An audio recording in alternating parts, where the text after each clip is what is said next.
ถ้าเต็มก็กำหนดเจริญควบคุมการแสดงออก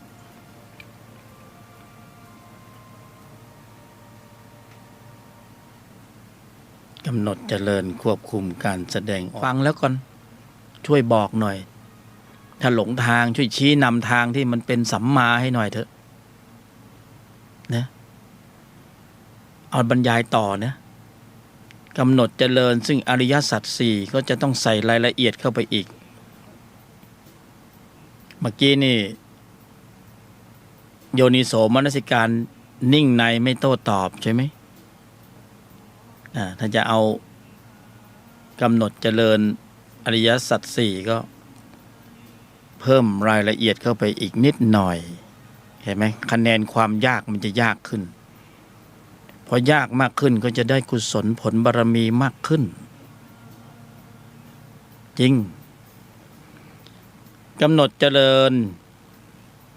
ยอมหยุดเย็นเพิ่มมาอีก3 คำโยนิโสมนสิการยอมหยุดเย็นนิ่งในไม่โต้ตอบเพิ่มจากเมื่อกี้หน่อยหนึ่งอันนี้ใช้ได้ในชีวิตประจำวันนะสิบอกให้ ใช้ได้ในชีวิตประจำวันไม่เชื่อลองเอาไปใช้เถิดผ่านสถานการณ์ที่คับขันได้ทุกสถานการณ์ยิ่งสัมผัสมันเป็นตัวส่งเสริมนะยิ่งมันมาแรงๆหนักๆมาพร้อมความหมายที่ต้องเสียผลประโยชน์โลกเสียหน้าเสียราคาเสียความรู้สึกเสียเกียรติเสียฟอร์มเสียเงินเสียทองเสียผัวเสียเมียนี่นะโอ้พระเจ้าอวยพรเลยเป็นของดีเลยข้อสอบแบบเนี้ยอยากเจอมันจะได้ขึ้นโลกุตระได้เร็วขึ้นไงเพราะการทำใจที่หนักมันต้องออกแรงพอออกแรงมากๆกุศลผลบารมีเกิดมากเมื่อกี้นี้เพิ่มรายละเอียดขึ้นมาหน่อยหนึ่งกำหนดเจริญอริยสัจสี่เลยนะโยนิโสมนสิการยอมนะหยุดเย็น เพิ่มมาอีก3 คำ อันนี้สูตรสำเร็จเลยนะก็เรียกว่าสูตร4 ยอเนี่ยสูตรสำเร็จเคล็ดลับผู้บรรยายใช้สูตรนี้โอ้โหโลภะโทสะโมหะไอโลภะอาจจะยังไม่ลงเท่าไหร่นะราคะก็ยังอาจจะยังหลงเหลืออยู่ เต็มปริมาณแต่มันพร่องนะกระเทือนแต่โทสะเนี่ยโอ้โหลงหวบเลยโลภะโทสะโมหะคือจริงๆเนี่ยเราก็ไม่ได้เน้นที่จะไปทำลายเอากิเลสล่อเป้ามันจึงตรงๆหรอกไม่ใช่ซัดกับเขาตรงๆหรอกแต่อุบายวิธีโดยแยบคายแบบนี้เนี่ยทำให้พละโตเร็วมันอยู่ตรงนี้ต่างหากพละที่โตเร็วเนี่ยพละที่โตเร็วก็ยึดพื้นที่ของใจคืนมาจากพยามาร เขายึดไว้ก่อนแล้วพอยึดขึ้นที่ของใจคืนมาได้ก็ควบคุมใจได้ไอตัวโลภะโทสะโมหะมันก็ขึ้นสู่วิถีจิตไม่ได้มันขึ้นได้แป๊บเดียวมันก็ลงเพราะว่าพละนี่เขาเริ่มแข็งแรงขึ้นความหมายที่นำเสนอก็คือกำลังฝึกพละแค่นั้นเองไม่ได้ฝึกว่าจะเป็นลดโลภะโทสะโมหะโดยตรงใช่ไหมล่ะแต่ว่าถ้าพละมีกำลังแข็งแรงโลภะโทสะโมหะกิเลสฝ่ายตรงข้ามก็ไม่อาจจะมาต่อกรได้ที่มันใหญ่อยู่ในใจก็เพราะว่าพละมันอ่อนแอเนี่ยพละอ่อนแอกำหนดเจริญโยนิโสมนสิการยอมหยุดเย็นนิ่งในไม่โต้ตอบเมื่อกี้นี่กำหนดเจริญมรรคนิ่งในไม่โต้ตอบก็พอแล้วใช้ได้แล้วโยนิโสมนสิการแต่ทีนี้เราต้องการรายละเอียดเพิ่มขึ้น ต้องการกุศลผลบารมีเพื่อให้ออกแรงมากขึ้นกว่าเดิม พระจะได้ทำงานมากขึ้นกว่าเดิมไงพอพระทำงานได้มากขึ้นพระก็แข็งแรงหรือจะเอารายละเอียดเพิ่มไปกว่านี้อีกมีละเอียดเพิ่มกว่านี้อีกชั้นหนึ่งละกำหนดเจริญโพธิปักขิยธรรม37ฟังก่อนนะอย่าเพิ่งเห็นผิด อย่าเพิ่งบอกว่าเอ้ยผู้บรรยายยกธรรมเข้าป่าแล้ว ออกทะเลแล้วบรรยายในพระไตรปิฎกในบัญญัติเขาไม่มีกันแบบนี้เอามาจากไหนนี่อุตริหรือเปล่า ก็บอกเลยว่าเป็นเพียงแค่ แนวความคิดของผู้บรรยายคนหนึ่งนะที่กำลังฝึกฝนการบรรยายธรรมเพราะฉะนั้นอย่าไปถือสาถ้ามีสาระเก็บเกี่ยวไปถ้าไม่มีสาระขอคืนไม่ต้องเชื่อนะฟังแล้วอย่าเพิ่งเชื่อเอาไปพิจารณาในสิ่งที่ท่านเคยศึกษามาแล้วค่อยก็บอกเลยว่าลองเอาไปทำดูนะ กำหนดเจริญโพธิปักขิยธรรม37นี่ละเอียดขึ้นไปกว่านี้อีกหน่อยนึงละเอียดอีกนิดนึงใส่รายละเอียดเข้าไปอีกหน่อยนึงพร้อมหรือยังรายละเอียดที่เพิ่มเติมมาก็คือกำหนดหมายสัจจะควบคุมการแสดงออกนี่ก็เป็นการกำหนดหมายสัจจะใส่หัวข้อตัวล่อเป้านะตัวล่อตัวหลอกเขาเรียกนกต่อว่างั้นเถอะใส่นางนกต่อเข้าไป3 องค์3 ตัวไม่ใช่3 องค์ ไม่พูดไม่โกรธไม่เห็นผิด3 ตัวนี้เห็นไหมอันแรกนี่กำหนดเจริญมรรคนิ่งในไม่โต้ตอบพอต้องการมีความแข็งแกร่งนี่นะพร้อมที่จะปฏิบัติรายละเอียดมากขึ้นกำหนดเจริญอริยสัจ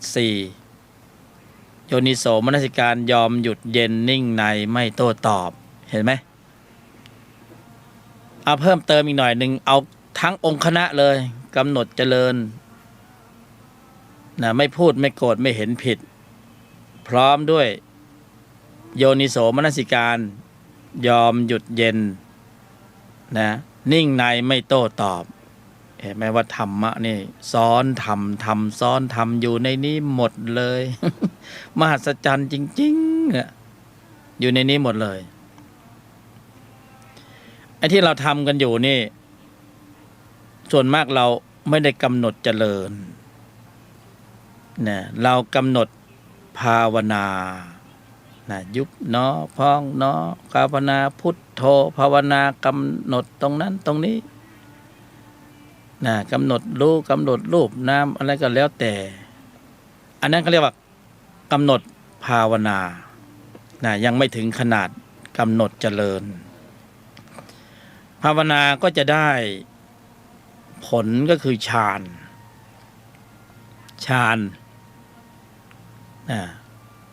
ส่วนที่นำเสนอกำหนดเจริญก็จะได้ผลคือปัญญาปัญญามากขึ้นก็ญาณสภาวญาณเพราะนั้นก็ทั้ง2 องค์ประกอบเรียกว่าสมถะวิปัสสนาเอามาผสมรวมกันต้องใช้ในทุกสถานการณ์แล้วแต่สถานการณ์ก็เข้าระบบจะเข้าระบบเอาฌานก็กำหนดภาวนาเข้าไปภาวนาพุทโธลมหายใจเข้าออกอานาปานสติกำหนดภาวนาพอจะเข้าระบบของมรรคก็กำหนดเจริญนิ่งในไม่โต้ตอบทีนี้ไม่ได้นั่งอยู่กับที่แล้วไปเลยจะไปไหนก็ไปแต่ขอให้ข้างในมีธุรธรรมอยู่ตลอดเวลาตอนที่เรากำหนดภาวนาก็เราจะหนีสัมผัสเราไม่ชอบสัมผัสพอสัมผัสแล้วภาวนาเล่นฌานไม่ได้ก็ให้มันว่างเว้นจากสัมผัสจะเข้าฌานวิตกวิจารปีติสุข นะขนลุกขนพองก็ว่ากันไปตัวเบาตัวหาย เล่นกันอยู่สนุกสนานเล่นกันอยู่ตั้งแต่ก่อนสมัยพุทธกาลแล้วนี่ยังเล่นอยู่เหรอพุทธเจ้าตรัสรู้มรรคมีองค์8แล้วเปลี่ยนระบบออกจากระบบนั้นมาเป็นระบบกำหนดเจริญนะจากที่กำหนดภาวนาก็ภาวนาอยู่นั้นนะทั้งปีทั้งชาติยันกันอยู่เหมือนกิเลสมันก็ยังไม่ลดเหมือนว่าเราอยู่ในเมืองคือมันเป็นลักษณะของธรรมตั้งรับไม่ใช่ธรรมลุกถ้าเป็นธรรมลุกจะต้องเป็นอริยมรรคมีองค์8อริยสัจ4โพธิปัจจยธรรม37เป็นธรรมปฏิบัติเชิงลุกอันนี้คือต้องการยึดพื้นที่ของใจคืนแล้วเนี่ยธรรมะปฏิบัติเชิงตั้งรับนี่ก็สมถกรรมฐานตั้งรับไปเถอะเหมือนกิเลสมันล้อมกรอบอยู่ข้างนอกเราก็ตั้งรับอยู่ข้างใน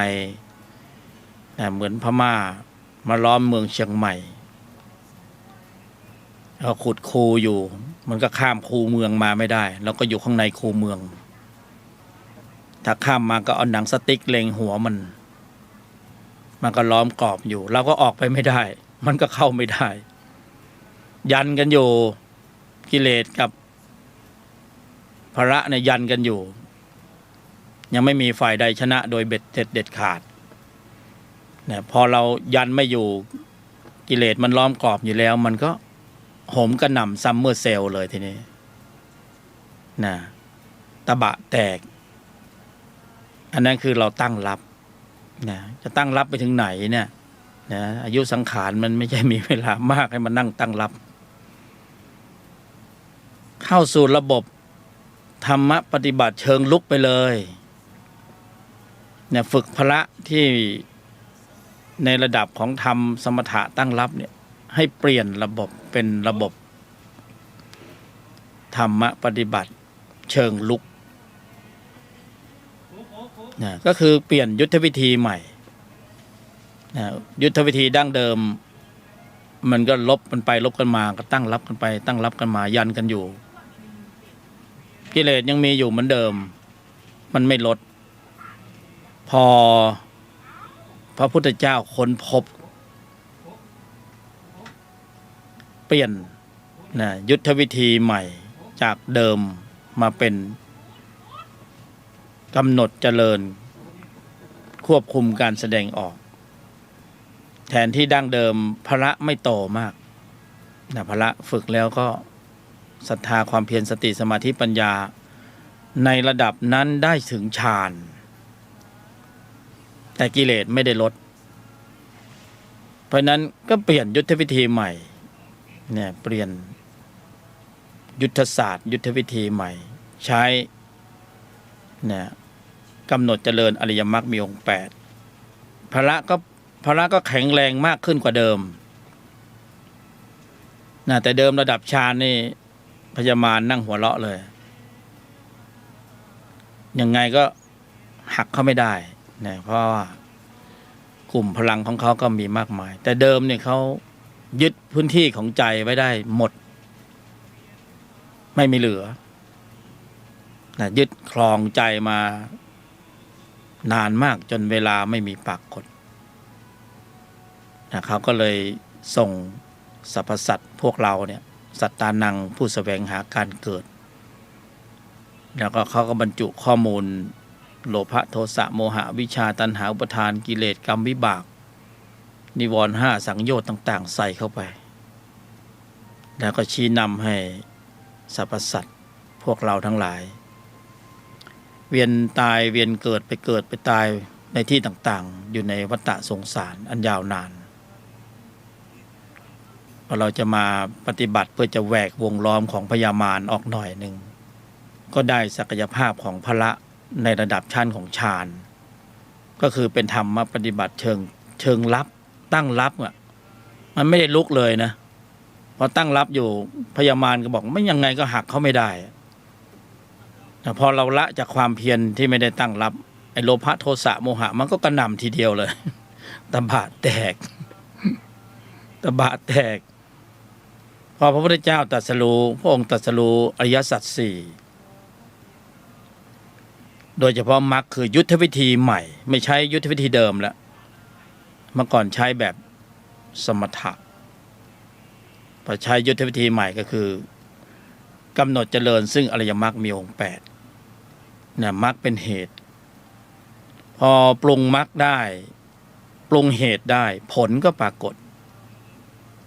ผลที่ได้ขึ้นมาก็คือพระนั้นมีความแข็งแกร่งแข็งแรงมากกว่าระดับชั้นของฌานเอาละสิทีนี้ก็ได้ญาณได้ปัญญาได้ญาณเท่านี้แหละ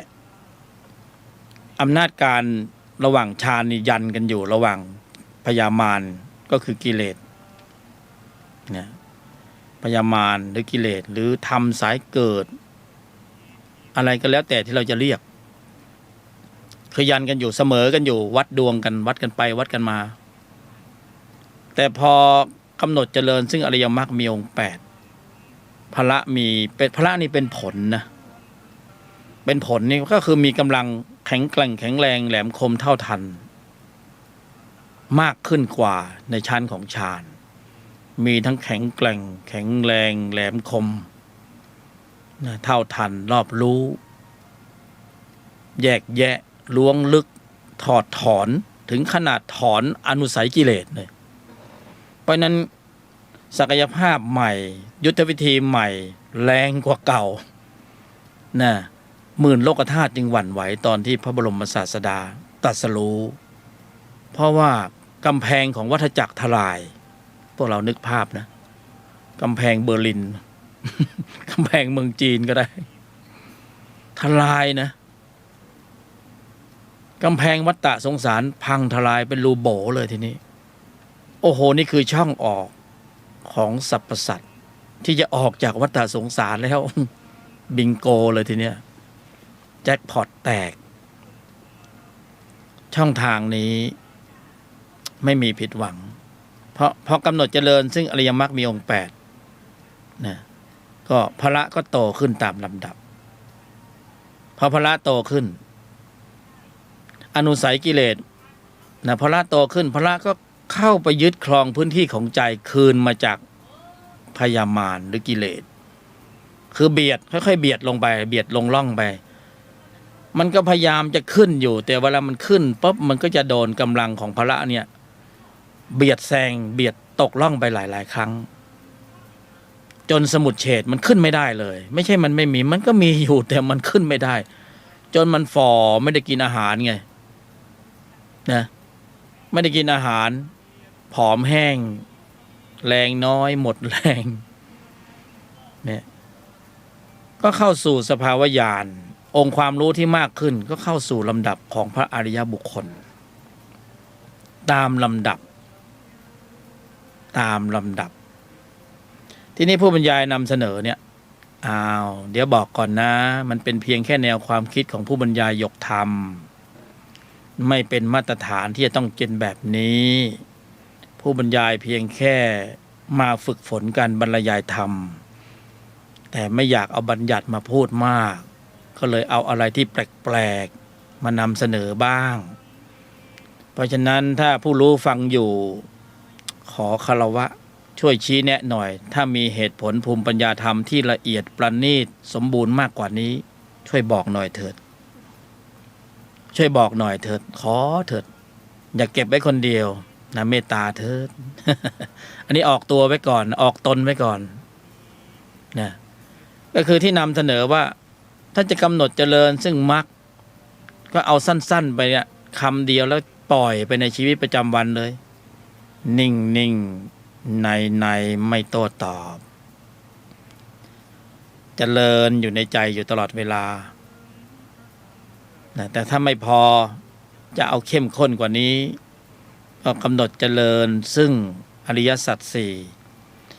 ยอมหยุดเย็นเติมเข้าไปอีกหน่อยยอมหยุดเย็นนิ่งในไม่โต้ตอบ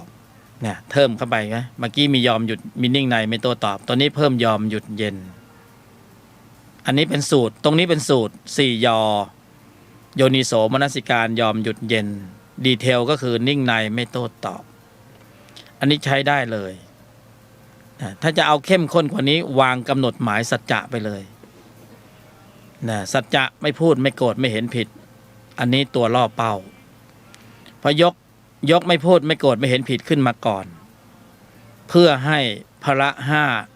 โยนิโสมนสิการได้มาทำหน้าที่เพื่อดึงกำลังของพละห้าขึ้นมา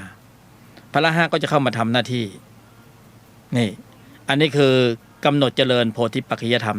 37อยู่ในนี้หมดเลยนะถ้าเราได้สภาวะแล้วเราค่อยไปพิจารณาสภาวธรรมแต่ต้องทำให้ได้สภาวะไม่มีอะไรปิดกั้นนะเพียงแค่บอกเนี่ยปฏิบัติดีแล้วบอกต่อสมัยก่อนท่านก็อย่างนี้แหละปฏิบัติดีแล้วบอกต่อผู้บรรยายเคยเห็นเป็นมโนภาพในอดีตผู้หญิงชาวบ้านเดินทำงานนะสวนกันไปสวนกันมานุ่งผ้าสาลีเหมือนแขกหรือเปล่านะ เหมือนอินเดียนะมันแวบเป็นมโนภาพขึ้นมาบนศีรษะมีผ้าเทินไว้แล้วก็มีตะกร้าวางไว้บนศีรษะแล้วเธอก็เดินนะตะกร้ามันก็ไม่หล่นแล้วก็มีของใส่นะช่วยนึกนะนึกภาพออกไหมเนี่ยเวลาน้องนางเดินทางไปทำงานหรือสวนทางกันภาพที่ปรากฏแล้วได้ยินนะเธอก็บอกวันนี้เขาถามกันวันนี้เธอกำหนดเจริญอะไรนี่ก็ถามกันแบบนี้บางคนก็บอกฉันกำหนดเจริญมรรคมีองค์8ฉันกำหนดเจริญอริยสัจ4นะฉันกำหนดเจริญโพธิปัจจยธรรม37ฉันกำหนดเจริญไม่พูดไม่โกรธไม่เห็นผิดเธอกำหนดอย่างเนี้ยในชีวิตประจำวันนะเนี่ยกระทำอยู่อย่างนี้อย่างต่อเนื่องมันเป็นภาพที่มองเห็นแต่ที่นำเสนอเนี่ยก็คือว่ายุคหนึ่งสมัยหนึ่งผู้บรรยายก็ศึกษาเหมือนพวกเราเนี่ยแหละทีนี้มันสับสนมากเพราะว่าเล่นส่วนมากดำเนินในเรื่องกำหนดภาวนาสมถะมาก่อนเป็นพื้นฐานนะเราก็ส่วนมากก็จะเป็นการกำหนดภาวนาก็เสียส่วนมากนะพอจะกำหนดเจริญไอ้ที่ว่าเราอ่านมากเรียนมากบัญญัติมันอยู่ในสมองเยอะมันก็ตีกันอาจารย์นู้นก็ว่าหนังอาจารย์นี่ก็ว่าอย่างเอาไงกันแน่ดีบางทีไปฟังพระผู้บรรยายธรรมแล้วก็นั่งฟังไปเดี๋ยวความคิดมันสวนขึ้นมาแล้วสรุปแล้วจะให้ปฏิบัติอะไรอย่างไงกรอบให้มันแคบให้มันรู้เรื่องรู้ราวหน่อยได้ไหมไม่รู้ท่านบรรยายพอมาถึงตนเองบ้างแต่เราบรรยายบ้างเดี๋ยวเขาก็จะถามคำถามเดียวกันบอกสรุปแล้วบรรยายไปบรรยายมาคุณต้องการผมทำอะไรเนี่ย ก็เลยมีคำตอบบอกสั้นนิดเดียวเล็กๆแต่อานุภาพรุนแรง อานุภาครุนแรงนะเลยบอกว่าเอาลองไปทำดูนะลองไปทำดูกำหนดเจริญเอานิ่งในไม่โต้ตอบก็พอสถานการณ์สร้างวีรบุรุษนะโลกสัมผัสสร้างอาริยะได้นี่สถานการณ์สร้างวีรบุรุษโลกสัมผัสสร้างอาริยะได้เพราะนั้นถ้ากำหนดเจริญโพธิปัจจยธรรมสัจจะเป็นทับหน้าผัสสะตัวกระทบผัสสะจะเป็นตัวส่งเสริมโยนิโสมนสิการนี่เป็นตนปฏิบัติสำหรับเชื่อมโยงไปถึงพระเพราะนั้นทุกครั้งนี่ถ้าเราศึกษาธรรมเราอ่านพระไตรปิฎกในหลายที่หลายแห่งนะพระพุทธเจ้าพระบรมศาสดาจะสรรเสริญองค์ธรรมกุศลจิตองค์นี้หลายที่ หลายแห่งนะองค์ธรรมที่ว่านี้คือองค์ธรรมโยนิโสมนสิการเปรียบเหมือนน้ำเปรียบเหมือนเลือดในร่างกายที่ต้องหมุนเวียนเนี่ยองค์ธรรมโยนิโสมนสิการเป็นองค์ธรรมที่มีอุปการะมากที่สุดและอีกประโยคหนึ่งที่เราได้ยินได้ฟังบ่อยก็คืออุบายนะอุบายพวกเราเคยได้ยินบ่อยนะอุบายวิธีโดยแยบคายแต่โยนิโสมนสิการนี่คือกระทำไว้ในใจโดยแยบคาย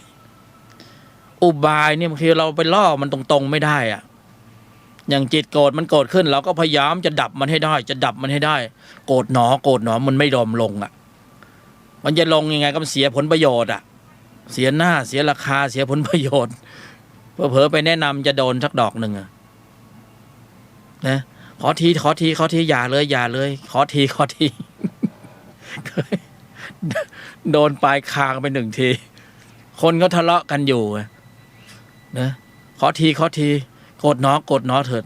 ที่ไหนได้เข้าไปไม่ถูกไม่ดูตามาตาเรือ โดนเสยเข้าไปนะอุบายวิธีโดยแยบคายนะได้ยินคำนี้บ่อยอุบายวิธีจริงๆแล้วเราเข้าสู่วังวนของวัฏจักรการเกิดแก่เจ็บตายเพิ่มพืชเชื้อของวัฏจักรจิตด้วยเล่ห์เหลี่ยมเพทุบายนะตรงกันข้ามเราเข้ามาในวังวนแล้วเราก็ไม่ออกไปสักทีเราก็เวียนตายเวียนเกิดพญามารก็หัวเราะชอบใจบอกไอ้นี่มันอนุรักษ์นิยมมันเป็นพวกอนุรักษ์นิยมแล้วก็อนุรักษ์นิสัยกรรมเวรดีเด่นแล้วก็เติมให้เราตลอดเวลานะเราก็หมุนเวียนไปในภพภูมิต่างๆด้วยเล่ห์เหลี่ยมเพทุบายเหลี่ยมเยอะนะระวังให้ดีเถิดเล่ห์เยอะนะ เจอเยอะในคนในสังคมใช่ไหมโอ้โหมันเวลาผลประโยชน์ไม่ออกมันก็ไม่มีเหลี่ยมมีเลี่ยมไม่ใช่ประทานโทษ ไอ้เล่ห์เหลี่ยมพูดเป็นเหล่ไปแล้วเวลาผลประโยชน์ยังไม่ออกมันก็ไม่มีอะไรออกมาให้เห็นเป็นนิสัย แต่พอผลประโยชน์เอาละสิทีเนี้ยไม่ว่าจะเป็นญาติเป็นพ่อเป็นแม่เป็นพี่เป็นน้องเป็นเพื่อนผลประโยชน์ที่เขาบอกว่าผลประโยชน์มันไม่เข้าใครออกใครนะระวังให้ดี เริ่มพอมันเห็นตัวเลขสมองมันเริ่มคิดนะผู้บรรยายยังคิดเลยมันเริ่มคิดไงโอ้โห พระเจ้า เริ่มคิดไงเริ่มมีความคิดแปลกๆมีเล่ห์มีเหลี่ยมนะยิ่งเราไปเห็นผู้ใหญ่นะที่มันผ่านชีวิตมามากมายไอ้พวกนี้ยิ่งไปใหญ่เลยแทนที่สังขารร่างกายแก่ไปมากขึ้นจิตวิญญาณน่าจะนุ่มนิ่มมีเมตตากรุณามุทิตาอุเบกขาเป็นพรหมวิหารมากขึ้นไม่มีนะมันลดปริมาณลงหวบหาบเต็มไปหมดเลยโอ้โหอะไรมันเหลี่ยมคูมันมากมายขนาดนี้เนี่ยผมผู้บรรยายเคยเจอนะผมก็เราเด็กกว่าเราไม่ทันกินเขาไงเขามันผ่านโลกมาเยอะมันก็รู้มากกว่ามันใส่เล่ห์ใส่เหลี่ยมเข้าไปเราก็รู้แต่ก็ต้านทานไม่อยู่ต้องยอมเสียผลประโยชน์ให้มันอันนี้มันจะพกไปทะลุภพนะจิตมันเก็บสะสมข้อมูลเหล่านี้แทนที่มันจะมีอายุมากขึ้นมันจะต้องลดปริมาณในพวกนี้ลงใช่ไหมมันก็เพิ่มเติมข้อมูลใหญ่เลย มันก็พญามารหัวเราะเลยพญามารชอบใจมากเพราะว่าเป็นสาวกมารชั้นเยี่ยมเนี่ยผู้มีเล่ห์เหลี่ยมเพทุบายอยู่ตลอดกาลคุณก็จะได้วันเวลาได้เกิดในภพภูมิต่างๆตามที่ข้อมูลของจิตมันสะสมไว้พญามารก็จะยื่นเครื่องแบบให้แต่ละแบบ เครื่องแบบนรกบังเปรตบังอสุรกายบังสัตว์ดิบฉานเพราะนั้นเราไม่ต้องไปอิจฉานะไอ้คนที่มันมีเล่ห์มีเหลี่ยมเยอะๆปล่อยมันไปเถอะ สมเพศเลยนะเพราะยังไงเพราะมันไม่รู้ธรรมที่แท้จริงเพราะมันรู้จริงเนี่ยมันจึงต้องรีบถอดอัตตาตัวกูออกมาเลยถอดหัวโขนออกมันขืนใส่อยู่แล้วหนาวแน่นะไปอยู่ในภูมิหยาบๆในภูมินรกภูมิเปรตมันหนาวนะ นี่อันนี้เล่าสู่กันฟังเล็กๆเพราะนั้นเราเข้าสู่วังวนของวัฏจักรการเกิดแก่เจ็บตายด้วยเล่ห์เหลี่ยมเพทุบายเราจะออกนะจากวังวนแห่งวัฏฏะสงสารอันยาวนานเมื่อพระบรมศาสดาค้นพบแล้วทางออกนะด้วยอุบายวิธีโดยแยบคายนะขอให้พวกเราผู้สนใจใฝ่ศึกษาธรรมะตระหนักถึงคำนี้คำว่าอุบายวิธีโดยแยบคายนะอย่าไปเถนตรงมากมันไม่ง่ายขนาดนั้นท่านก็บอกแล้วว่าอุบายเข้าใจไหมอุบาย บางคนเถนตรงเลยนะโอ้ข้าจะเอาสมาธิขอนั่งก่อนนี่ก็เข้าใจตรงเลยนะว่าจะต้องนั่งแล้วจะได้สมาธิก็ไม่แน่เสมอไปว่านั่งไปข้างในใจคิดอะไรก็ไม่รู้นี่เถนตรงคำนี้ต้องตระหนักอุบายวิธีโดยแยบคายและอีกคำหนึ่งที่เคยมองข้ามจริงๆที่พูดมานี้คือผู้บรรยายเคยมองข้ามมาหมดแล้วค่อยมาธรรมวิจัยอ๋อพระพุทธเจ้าตรัสไปชัดเราข้ามไปดอกหนึ่ง อุบายวิธีโดยแยบคายคือต้องมีอุบายที่ชาญฉลาดอีกคำหนึ่งที่น่าสนใจที่พระพุทธเจ้าสรรเสริญมากจริงๆองค์นี้ยอมเลยว่ามีอุปการะมากจริงๆโยนิโสมนสิการโอ้องค์ธรรมองค์นี้น่ารักมากเปรียบเสมือนกุญแจรถถ้าเราจะขึ้นรถขับไปที่นู่นที่นี่เอาลืมกุญแจจบเลยนะใจมันนึกไปนู่นไปนี่ไปได้แต่ไม่มีกุญแจรถไปไม่ได้นะใจเราก็นึกได้เหมือนกันว่าโอ้เราจะปฏิบัติธรรมแล้วเราสงบแล้วนิ่งแล้วเย็นแล้วแต่ว่าโยนิโสมนสิการมีไหนยังไม่รู้เรื่องเลยถ้าไม่เริ่มต้นด้วยองค์ธรรมกุศลจิตองค์นี้จบเลยจะขับเคลื่อนกำลังจิตที่มีองค์ประกอบด้วยกุศลในระดับชั้นของมรรคก็ไม่ได้จะขับเคลื่อนกำลังจิตที่มีองค์ประกอบด้วยกุศลในระดับชั้นของอริยสัจก็ไม่ได้จะขับเคลื่อนกำลังจิตที่มีองค์ประกอบด้วยกุศลในระดับชั้นของโพธิปัจจยธรรมก็ไม่ได้ต้องเริ่มต้นโดยอุบายวิธีโดยแยบคายเท่านั้นและจะต้องมีองค์ธรรมกุศลจิตที่ชื่อว่าโยนิโสมนสิการคอยกำกับอยู่ตลอดเวลาเปรียบเสมือนลมหายใจที่หมุนเวียนอยู่ในร่างกายตลอดเวลาเนี่ยองค์ธรรมองค์นี้นะเปรียบเสมือนเลือดที่หมุนเวียนอยู่ในร่างกายเราตลอดเวลาเปรียบเสมือนกุญแจไว้สำหรับสตาร์ทเครื่องพอองค์ธรรมกุศลจิตองค์นี้ขึ้นแค่นั้นแหละพระห้าอินทรีย์ห้าเสด็จดำเนินตามมาเป็นริ้วขบวนนี่องค์ธรรมกุศลจิตองค์นี้ก็เรียกได้ว่าเป็นทัพใหญ่นะกองทัพมารหรือพญามารก็มีอวิชชาโลภะโทสะโมหะเป็นไพร่พลเนี่ยมีตัณหาอุปทานมีกิเลสมีนิวรณ์ห้ามีสังโยชน์เป็นไพร่พลมีเรียกว่ากลุ่มกวนกองทัพเขาก็พอสมควร นี่เราจะลบกับพญามารเนี่ยแล้วก็ลบตรงๆหรือลบโดยอ้อมแล้วก็ต้องรู้กำลังลบของเขาแล้วมันอยู่ที่ยุทธวิธีในการปฏิบัติการนะเราใช้ยุทธวิธีดั้งเดิมใช้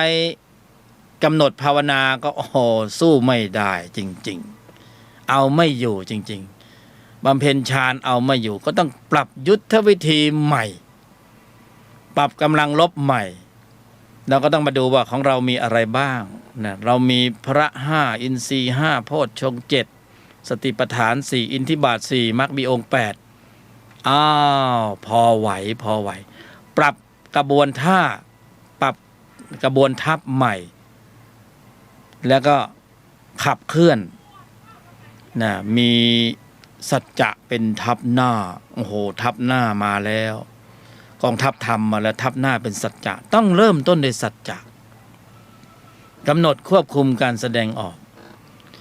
โยนิโสมนสิการเป็นทัพรองทัพที่เชื่อมโยงไปสู่ทัพหลวงนะทัพหลวงก็จะเป็นอินทรีย์ห้าพระห้านะโพชฌงค์เจ็ดสติปัฏฐานสี่มรรคมีองค์แปดอันนี้ทัพหลวงเป็นทัพคณะใหญ่เลยเป็นองค์คณะประชุมรวมพร้อมกันไม่ใช่แยกทัพไปลบนะ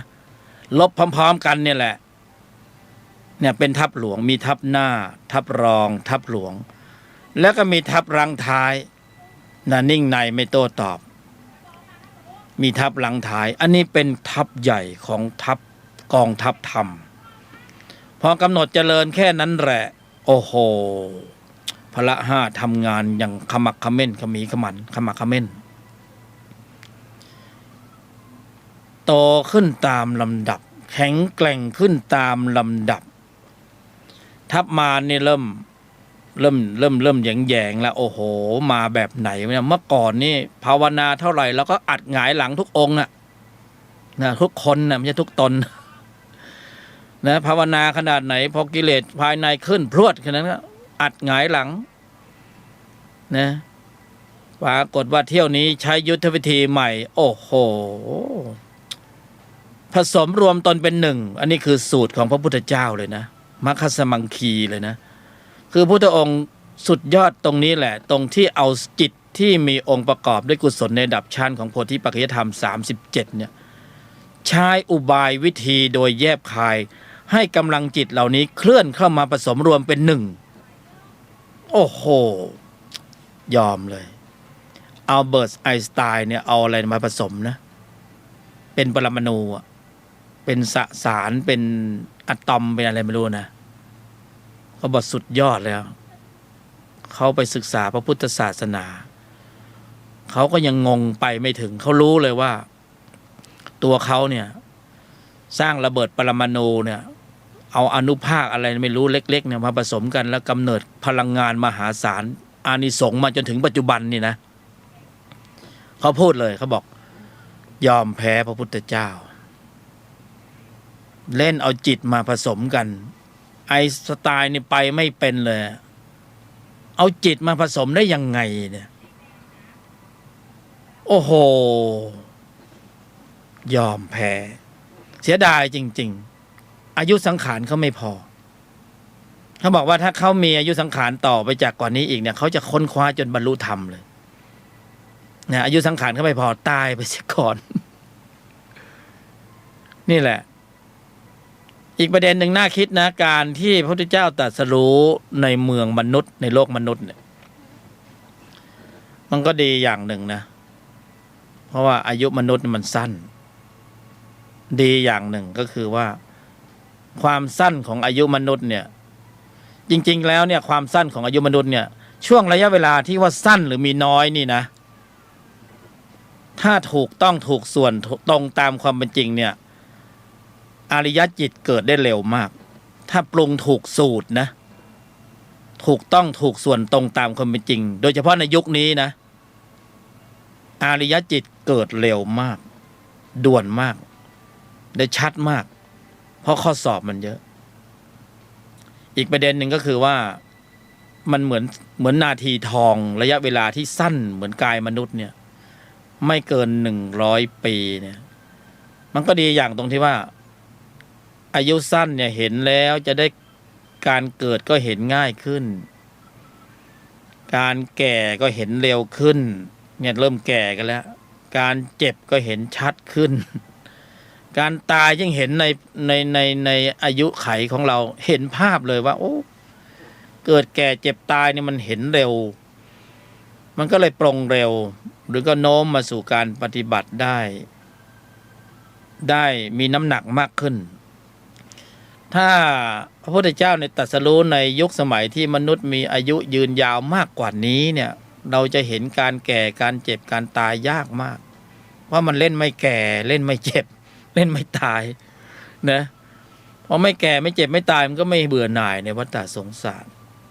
แต่ในช่วงจังหวะนี้มันเป็นอะไรที่พอดีไม่เกิน100 ปีก็พอดีเห็นการแก่การเจ็บการตายการเกิดง่ายเหลือเกินดีเหลือเกินแล้วก็สามารถเจริญอบรมศึกษาปฏิบัติกำหนดเจริญมรรคมีองค์8ได้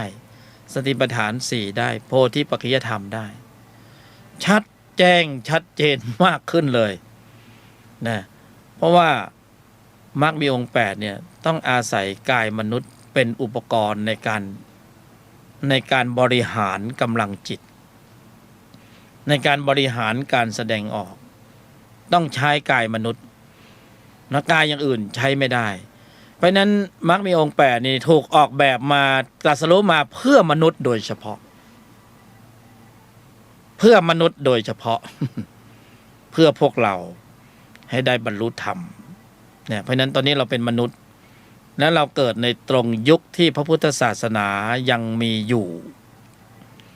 เกิดในช่วงที่พระพุทธเจ้าได้ตรัสรู้ในช่วงพุทธันดรนี้แล้วคัมภีร์ในพระพุทธศาสนายังมีให้เราได้ศึกษาเพราะนั้นจึงเป็นช่วงเวลาที่เหมาะสมมากสำหรับการกำหนดเจริญซึ่งมรรคมีองค์8กำหนดเจริญซึ่งอริยสัจ4กำหนดเจริญซึ่งโพธิปัจจยธรรม37นะส่วนอุบายวิธีก็บอกไปแล้วนะโยนิโสมนสิการกำกับในเรื่องอะไรก็บอกไปแล้วจริงๆแล้วสั้นมากไม่มีเนื้อหามากผู้บรรยายไม่มีความจำเป็นจะต้องอธิบายความมากเลยนะเพราะมากเรื่องมากความเราจำไม่ได้แล้วเวลาจะปฏิบัติการจริงเนี่ยเราหยิบอะไรก็ไม่รู้หยิบไม่ถูกว่าจะตรงสูตรตรงประเด็นตรงสัดส่วนของการปรุงได้ในระดับไหนนะเพราะฉะนั้นมันไม่จำเป็นที่ต้องมีรายละเอียดมากมายเลยยุคสมัยก่อนพุทธกาลพระอริยบุคคลท่านถ่ายทอดองค์ความรู้หรือเคล็ดวิชาในการปฏิบัติธรรมเนี่ยมันก็ไม่ได้มากมายยุคหลังๆเนี่ยถึงมีการบัญญัติพอเราอ่านมากเราก็จับหลักหยิบเอาหลักสำคัญออกมาแค่นั้นเองเนี่ยเราอย่าหยิบออกมาทั้งเล่มนะถ้าหยิบออกมาทั้งเล่มเราจะมึนไงแล้วไม่รู้ว่าจะปฏิบัติอะไรไงเนี่ยเราว่าพอมันมากมายเราก็งงพองงว่าเราไม่กล้าเรากลัวโอ้โหคงจะยากแล้วก็คงไกลตัวคงไม่ใช่สำหรับเราอะนะเพราะมากมายแล้วเยอะแยะเหลือเกินเลยจับหลักไม่ถูกสักอย่างงั้นก็เอาพื้นฐานที่เราเคยชินเคยใช้ก็เลยย้อนไปกำหนดภาวนาสมถกรรมฐานจะเป็นส่วนมากนะลืมที่จะกำหนดเจริญมรรคมีองค์8เพราะพอจะเริ่มต้นมรรคมีองค์8บางคนไปฟังพระอภิธรรมไปเจอพระอภิธรรมเข้าโอ้โหเจตสิกเข้ามีจิตเข้าโอ้โหเราจะเรียนขับรถหรือเราจะเรียนซ่อมรถนะเราจะเรียนขับแล้วก็เรียนสัก1 2 3ขับแล้วก็ไปปลายทางแต่ถ้าเราจะเรียนซ่อมรถเราก็ค่อยมาว่ากันอีกทีว่าจะมีผ่าเครื่องแล้วมาเป็นยังไงจิตเป็นยังไงเจตสิกเป็นยังไงจิตมีกี่ดวงเจตสิกมีกี่ดวงก็ถ้ามันมีเหตุปัจจัยในการศึกษาอย่างนี้ก็สมบูรณ์นะควรแก่การได้ลำดับดำเนินเจริญศึกษาถ้ามีเวลานะก็ดีแต่ถ้าเวลาเราไม่มากพออย่างเงี้ยอายุสังขารเราสั้นไงแล้ววินาทีทองแบบนี้มันก็ไม่ค่อยมาบ่อยด้วยเราคิดดูว่าการเวลาอันยาวนานเนี่ยช่วงเวลาในขณะนี้เนี่ยถือว่ามันเป็นจุดเล็กๆจุดเดียวเล็กๆแทบจะมองไม่เห็นนะบนเส้นตรงของการเวลาอันยาวนานเพราะนั้นมันเป็นขี้ฝุ่นผงเล็กๆบนเส้นตรงของการเวลานะถ้าเราเกิดช้ากว่านี้เราก็ไม่เจอพระพุทธศาสนาเราจะไปเกิดตรงไหนหรือถ้าเราไปเกิดในภูมินรกภูมิอะไรต่างๆเราก็ไม่เจอพระพุทธศาสนาเราจำพระอาจารย์2 ท่านของพระบรมศาสดาท่านอาราลดาบทและท่านอุทกดาบทหลังจากที่พระพุทธเจ้าตรัสรู้แล้วก็ดำริถึงพระอาจารย์2 ท่านก็จะเสด็จดำเนินไปโปรดพระอาจารย์2 ท่านปรากฏว่าทราบความว่าท่านอาจารย์2 ท่านได้ล่วงการไปก่อนแล้วไปเกิด ในโลกอื่นในภูมิอื่นล่วงการไปก่อนแต่อย่างพวกเรานี่โอ้โหไม่รู้จะพูดยังไงมหากุศลจิตนะถ้าพูดแบบวัยรุ่นก็บอกโคตรโชคดีเลยที่เกิดมาเจอพระพุทธศาสนาเกิดในประเทศไทยมันไม่รู้จะอธิบายความยังไงมันยากมากผู้บรรยายท่านผู้ฟังทั้งหลายมันยากมากในการที่จะเกิดมาตรงยุคในช่วงนี้และอีกอย่างหนึ่งคือว่าการเวียนตายเวียนเกิดในวัฏสงสารเนี่ยมันยาวนานมากยาวนานขนาดไหนรู้ไหมยาวนานจนจำไม่ได้แสดงว่ายาวนานมากแล้วโอกาสที่ดีมากกว่านี้คือเรามีกายสังขารเป็นมนุษย์และพบพระพุทธศาสนาและก็เป็นสัมมาทิฏฐิเป็นผู้ที่จะกำหนดเจริญซึ่งมรรคมีองค์8สติปัฏฐานมรรคมีองค์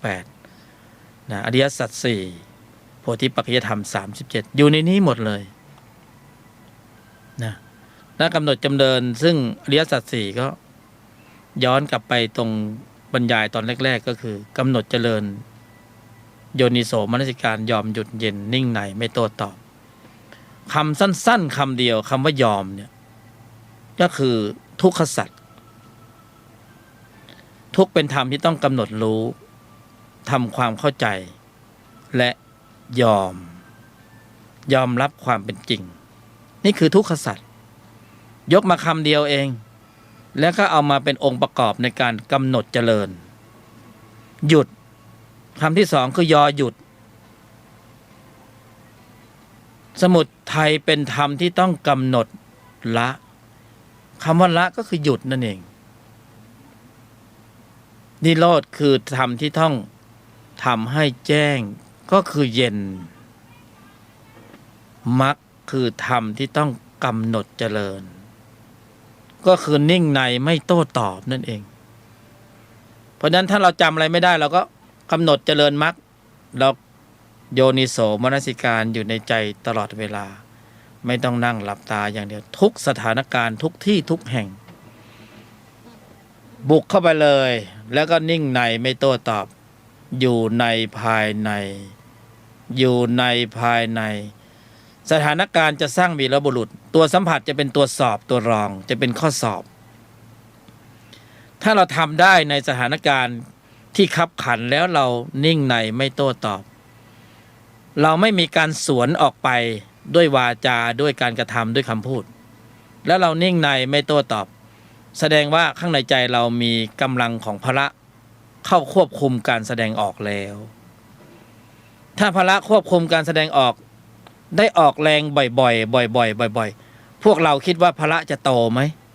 จะแข็งแรงไหมนะนักกล้ามเห็นนักกล้ามไหมเล่นกล้ามกล้ามขึ้นเลยใช่ไหมมันก็ย้ำอยู่ที่เดิมนี่พละก็โตขึ้นตามลำดับโตขึ้นตามลำดับแข็งแกร่งมากขึ้นต่อไปก็จะแววไวต่อการกระทบสัมผัสทางทวารต่างๆเสียหน้านะข้อสอบมาแล้วเสียราคาเสียผลประโยชน์เสียเกียรติเสียฟอร์มเสียเงินเสียทองเสียเก้าอี้นะเสียของรักนะข้อสอบนะข้อสอบมันเป็นสมมุติบัญญัติมันเป็นเพียงแค่สิ่งที่ต้องสัมผัสเราไม่อาจจะปรับเปลี่ยนพฤติกรรมบุคคลภายนอกได้หรอกเราไม่หรือเราไม่สามารถจะไปแก้ไขสังคมให้มันยุติธรรมตามที่เราปรารถนาได้หรอกแต่ทั้งหมดมันเป็นสมมุติบัญญัติมันเป็นข้อสอบนะมันคือเครื่องฝึกถ้ามันเรียบร้อยสวยงามสะอาดสะอ้านไม่มีอะไรด่างพร้อยเลยเราก็ไม่ได้ฝึกสิก็มันดีไปหมดแล้วแต่เพราะมันไม่ปกติเราจึงต้องสัมผัสแต่พอสัมผัสแล้วเราจึงได้ทำใจนี่พอทำใจเราก็จะได้แข็งแกร่งขึ้นพละก็จะโตขึ้นนะองค์ธรรมกุศลจิตหลายองค์ธรรมก็จะเข้ามาทำหน้าที่สมประทาน4ก็มาทำหน้าที่อินทิบาท4ก็ต้องมาทำหน้าที่นะอินทรีย์5พละ5ก็ต้องมาทำหน้าที่โพชฌงค์7ก็ต้องมาทำหน้าที่ในขณะกำหนดควบคุมการแสดงออกกำหนดเจริญ นะถ้าครบสูตรก็ยอมหยุดเย็นนิ่งในไม่โต้ตอบเป็นโจทย์นะกำหนดเจริญควบคุมการแสดงออกโยนิโสมนสิการยอมหยุดเย็นนิ่งในไม่โต้ตอบเสียหน้าเสียราคาเสียผลประโยชน์ก็มีอยู่แค่นี้เองในชีวิตประจำแล้วสนุกเพลินไปกับการบริหารในภายในอย่างเนี้ยเขาเรียกบริหารในภายในแล้วเซฟตัวเองเซฟตนเองได้ไม่เปลืองตัวนะไม่เสียรางวัดควบคุมในภายในเพราะฉะนั้น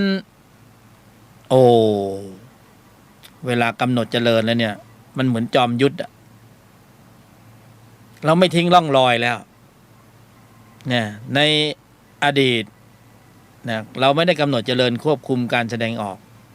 เราไหลไปตามกระแสสัมผัสพอมันมีเหตุให้คิดก็คิด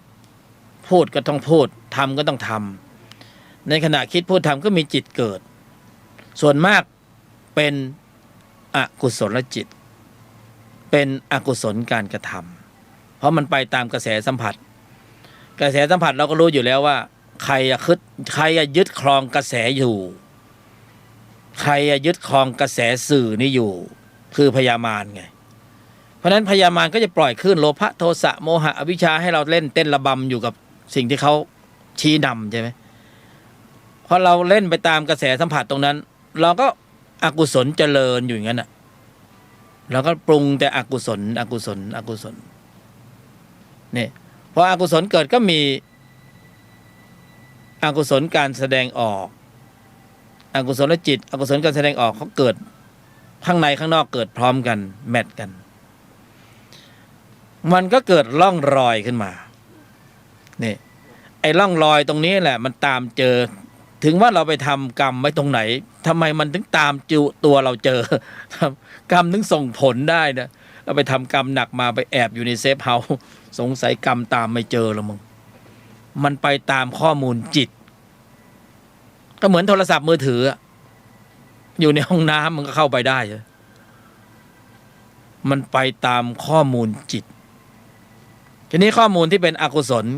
ก็ต้องเจออกุศลวิบากเพราะมันมีร่องรอยไอ้นี่แหละคือที่มาของการเช็คบินทีละดอกทำให้เราโอ้โหหัวล้านหัวทิ่มหัวตำเพราะเราไม่รู้เลยว่าในอดีตเราไปทิ้งร่องรอยไว้ตรงไหนบ้างแล้วมันตามเจอแล้วมันออกมาทีละดอกก็คือว่ากรรมบางตัวมันก็เป็นผักชีต้นหอมมันก็3 วัน 7 วันก็งอกส่งผลได้เห็นได้เร็วหน่อยกรรมบางอย่างมันก็เห็นช้าหน่อยมันอาจจะเป็นมะม่วงลำไยใช้เวลาหน่อยนี่เพราะนั้นมันจึงไม่สามารถที่จะหนีไปไหนได้เลยพยามารมันรู้หมดว่าเราอยู่ตรงไหนมัน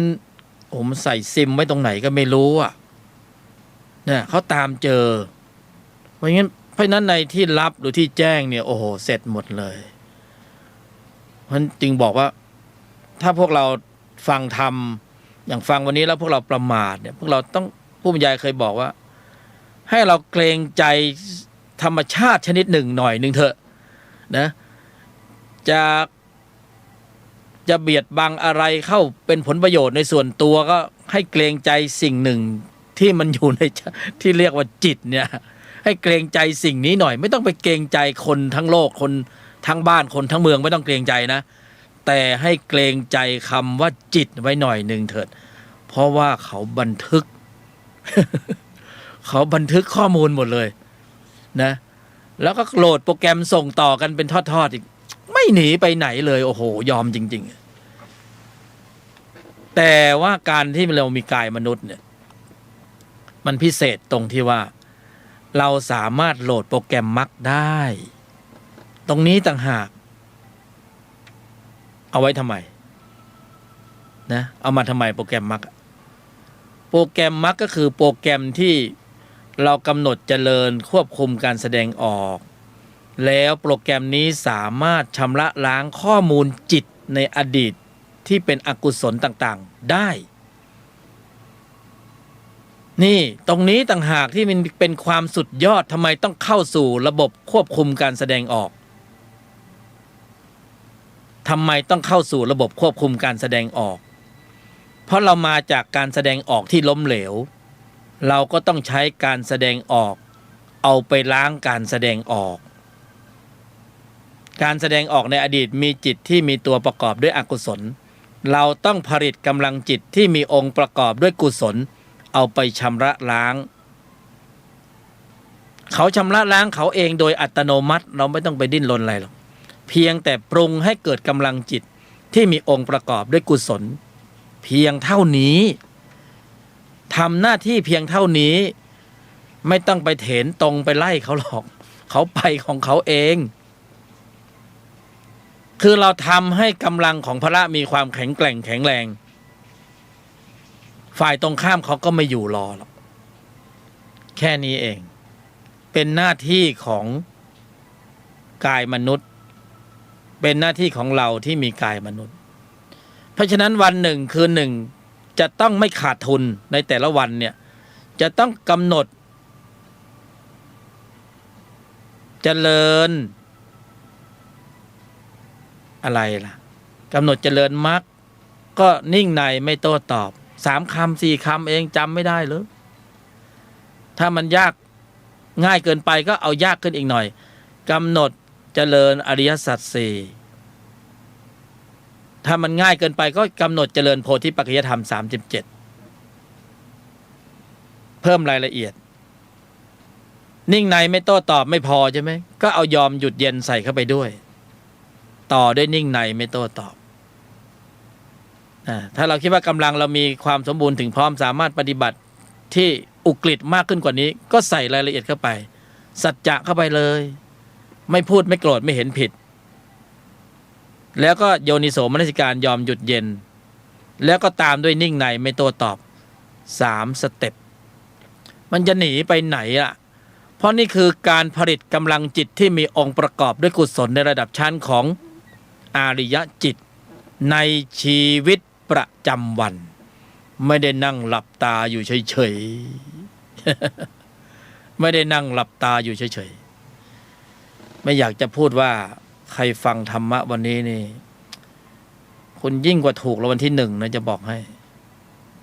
กว่าที่จะมาบรรยายถ่ายเทสภาวะออกมาอย่างนี้เนี่ยอย่างน้อยๆมันก็ต้อง30 ปีนะลองผิดลองถูกค้นคว้ามาเนี่ยแล้วก็บรรยายถ่ายเทออกมาอย่างเงี้ยและนี่คือสัจจะภาวะนะมันมีจริงเป็นจริงแล้วท่านเอาทดลองเอาไปทำนี่นะสัมผัสผลทันที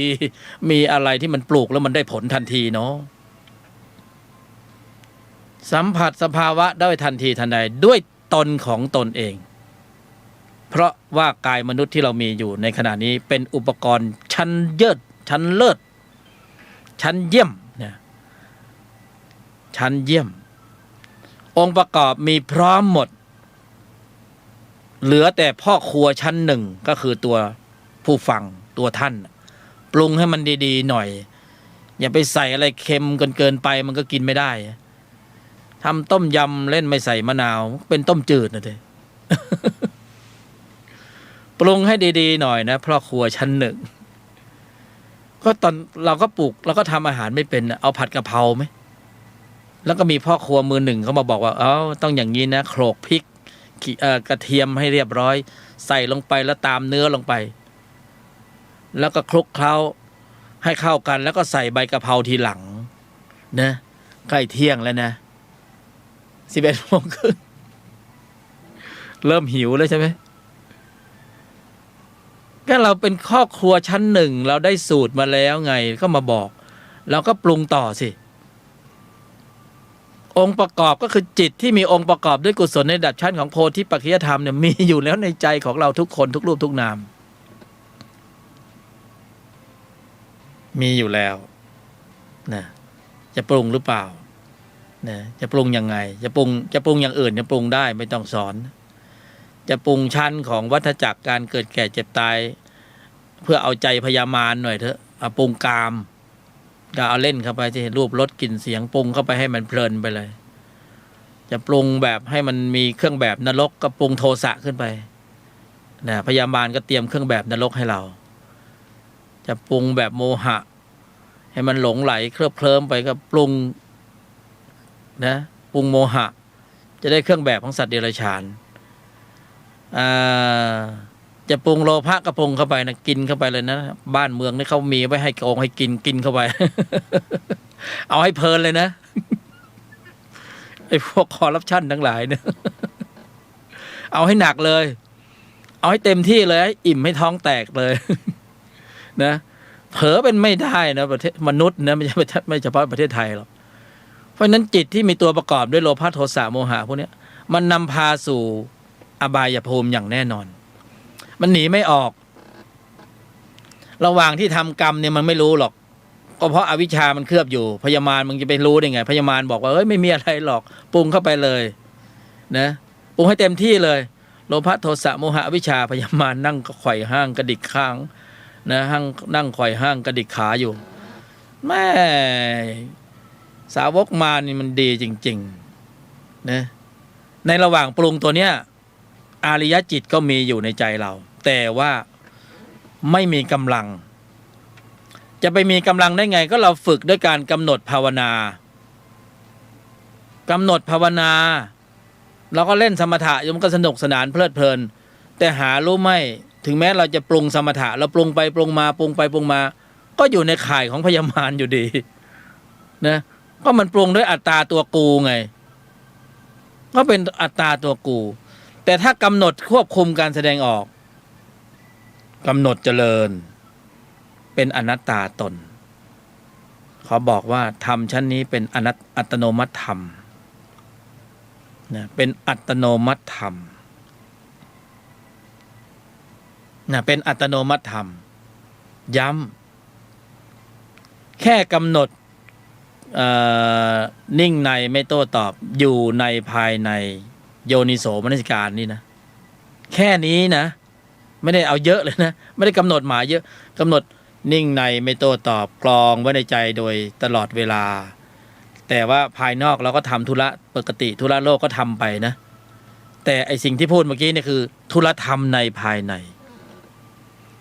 ให้ได้ตลอดต่อเนื่องจนเกิดความเคยชินจนเป็นวสีชำนิชำนาญเดี๋ยวจะมีคำหนึ่งที่น่าสนใจมากนะและสำคัญมากๆด้วยแค่กำหนดเจริญนิ่งในไม่โต้ตอบหรือยอมหยุดเย็นนิ่งในไม่โต้ตอบหรือสัจจะไม่พูดไม่โกรธไม่เห็นผิดยอมหยุดเย็นนิ่งในไม่โต้ตอบอยู่ในใจอยู่ตลอดเวลาแค่นี้นะพละห้าดำเนินนะเราลองพิจารณานิ่งๆดูเล็กๆนะเราจะเห็นว่าในใจของเรานั้น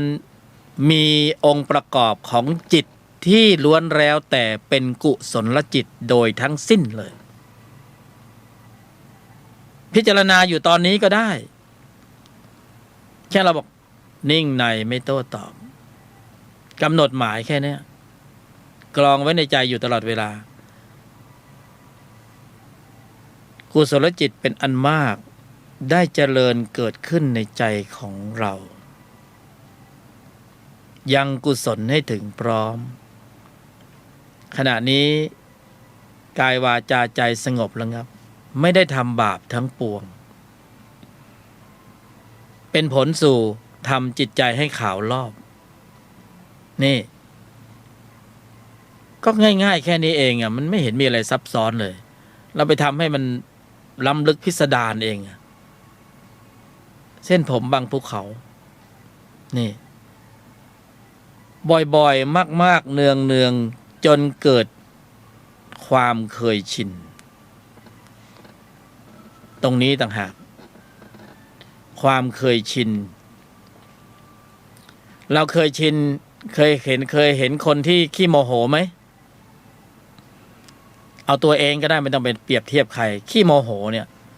เพราะมันโมโหจนเกิดความเคยชินของความขี้โมโห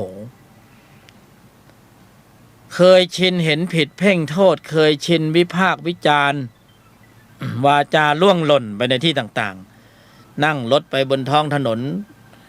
มันก็บ่นไปตลอดทางไอ้อีมึงกูอย่างนั้นอย่างนี้บางทีก็หลุดออกมาหลายคำเลย ไอ้สารพัดสารเพ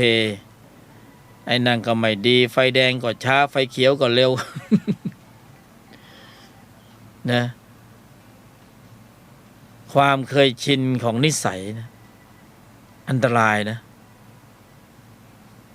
ถ้ารู้ทำแล้วมันอยู่ยากนะเพราะมันเห็นอันตรายไงเห็นวิบากที่มันจะต้องปรากฏ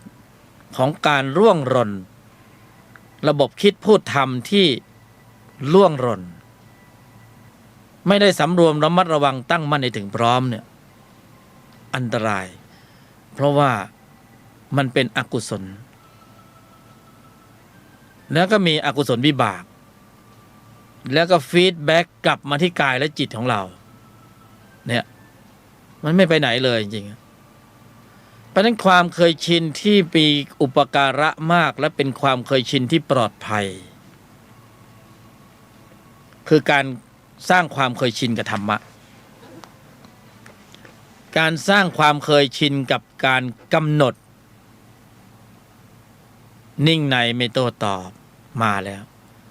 ยอมหยุดเย็นนิ่งในไม่โต้ตอบไม่พูดไม่โกรธไม่เห็นผิดเราต้องสร้างบรรทัดฐานของใจขึ้นมาใหม่กำหนดควบคุมการแสดงออก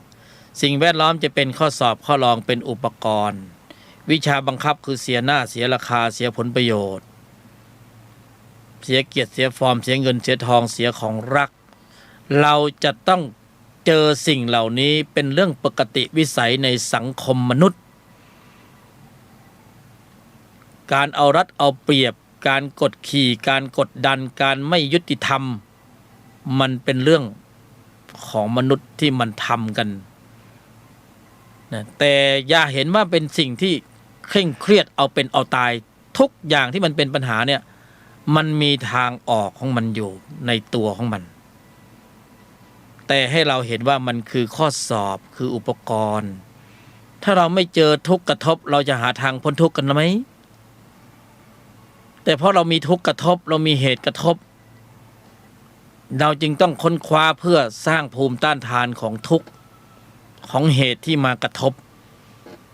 และอันนี้แหละคือภูมิต้านทานชั้นดีเพื่อว่าใจของเราจะได้มีความแข็งแกร่งแข็งแรงเวลาเจอผัสสะกระทบกระทั่งกระทบกระเทือนเราจะได้ไม่หลุดเหมือนเดิมอีกนะเพราะเราก็รู้แล้วว่าถ้าเราหลุดเราก็จะเกิดกรรมอีกบางทีเราหลุดแล้วไม่ทันได้ตั้งหลักเรามารู้สึกตัวทีหลังอ้าวไปเจอคดีความเจออัยการเจอศาลเจอกรมราชทัณฑ์เจอโอ้โห